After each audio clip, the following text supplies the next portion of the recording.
Hello, I'm Park Jong-hyun. At the last session, we looked at the implant prosthesis features and also cases, as well as talked about how to understand implant prosthesis in part 1. In part 2, I'm going to talk about plan, process, and design about the implant prosthetic restoration. I try to include content that is helpful to you, so let's get started. Top-down prosthetic plan. Some you might have heard about this, some might be hearing this for the first time. If you have attended many lectures in prosthetics, you probably are very familiar with such a concept. Now, top-down prosthetic plan, what it means is that the final prosthesis is planned from the beginning, and then abutment that fits to that plan is planned, and in the harmonious position of the abutment, fixture is planned and placed.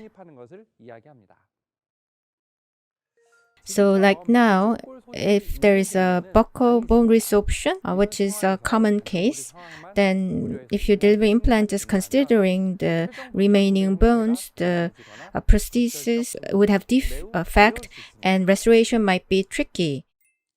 If you opt for top-down planning, then you will not only consider the bone conditions, but in the harmonious position to the final prosthesis, the fixture will be placed, and bone grafting will also be planned from the beginning.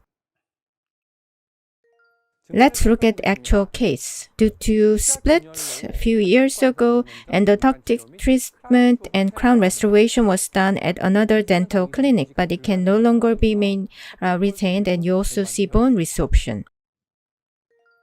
In the place, the harmony with the final prosthetics, placing implant and if necessary doing bone grafting was planned from the beginning. If you use one guide of the Osstem, the fixture can be placed in the position that you had planned from the beginning.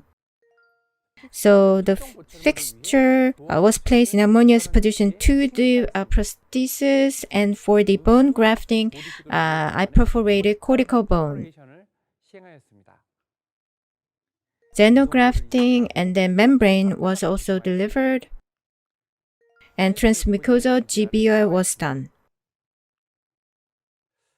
After osseointegration, as planned, the planned size abutment was connected, and as full zirconia, final prosthesis was done.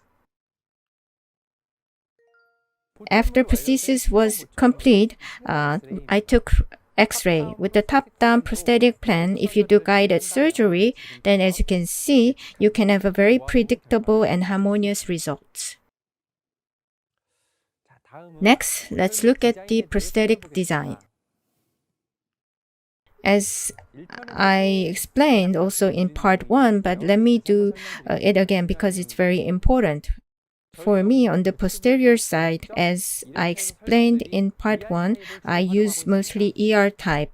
Interocclusal space, even if it's less than 5.5 millimeters, still I opt for ER type prosthesis. Now, what I mean by that, let's look at further. If you want to do ER type, that's subgingivally 3 to 4 millimeters of space, and for the prosthesis, 3 to 4 millimeters of space, and also for the thickness of prosthesis, you need 1 or 2 millimeters of space. So from the top fixture to the, if you have about 9 millimeters of space, then it's easy to do prosthesis. The ER type, if I may explain again, it's cement-retained prosthesis, but it's also can be easily removed later on. So in the center of the crown, there is a screw hole.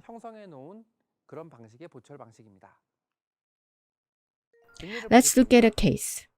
4 millimeter of abutment is connected, then to the opposing teeth. For the thickness of prosthesis, 2 millimeters space can be secured. Then ER type prosthesis can be easily delivered to this space.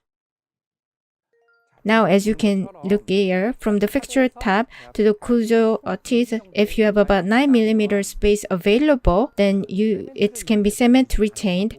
And in the center, a screw hole in the cement type, if that is available, then I always opt for the ER type.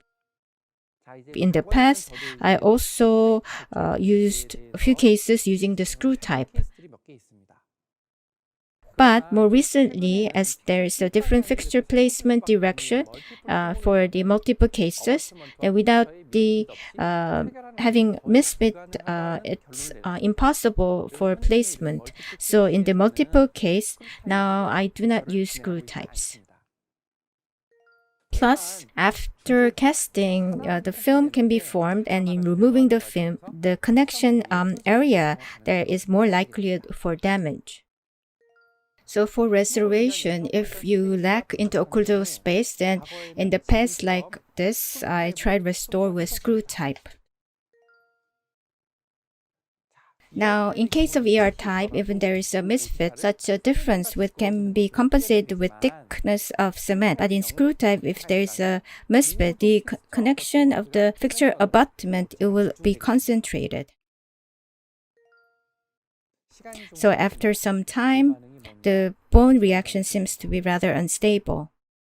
And after final prosthesis removed after 4 years, soft tissue is unstable. In the connection area, there's a uniform connection and only touches the top part. And as the arrow indicates, there is a tear. And conical seal is also unstable and resulting in contamination of the cotton inside.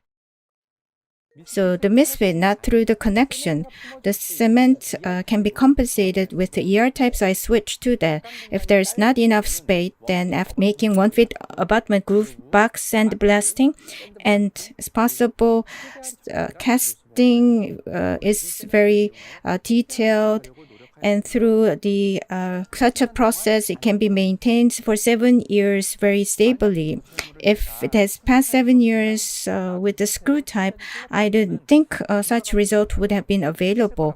So even if there's not enough space, if it's posterior, fixture abutment connection can be retained stably, and also as it can be removed easily later on, I tried to opt for ER type. Now let's look at the types of prosthetic materials.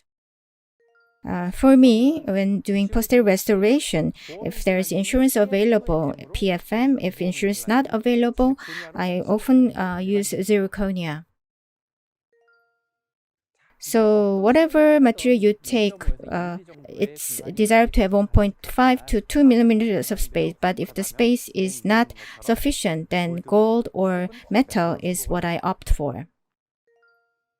Now, interocclusal space is insufficient, so the minimum, the thickness can be maintained with metal, so I opt for that.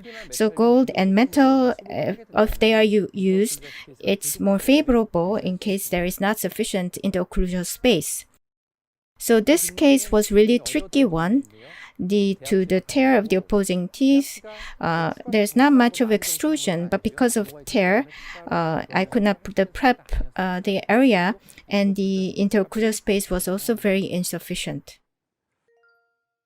So to extend the tension, the abutment was subgingivally placed, then because that is the way to make it more secure. And also, to increase tension of the abutment, groove and box was formed, and the abutment retention area I sandblasted.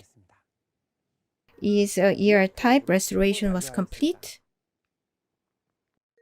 39 months later. So prosthesis space is not sufficient, but using gold, I was able to have a favorable result. In case insurance is available, the PFM method is what I use, so I always go with PFM. As you can see, if it's upper part, to avoid porcelain fracture, I prefer using metal occlusion. However, if it's lower part, it's a different story. On the upper part, even with meta-occlusion, aesthetically, it's no problem. But if it's in mandibular side, if you opt for meta-occlusion, it becomes too visible. So PFM using porcelain becomes less attractive.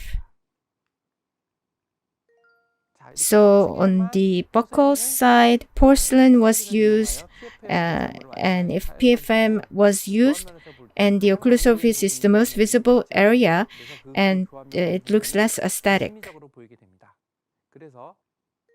So recently, for secure uniform thickness, and if there is a sufficient support, as the porcelain fracture can be reduced, I opt for this type of design. Let me explain further. PFM crown screw hole around it, the meta treatment, and PFM crown outskirts was treated also with meta.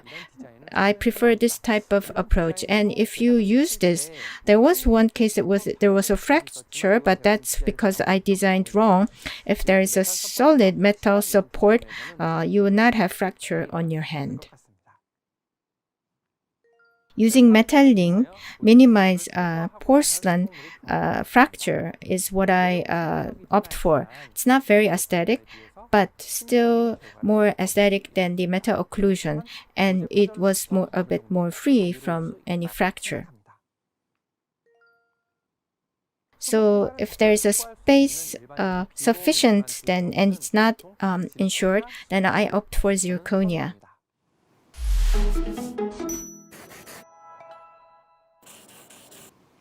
So the top-down planning, I hope you were able to understand more through this lecture.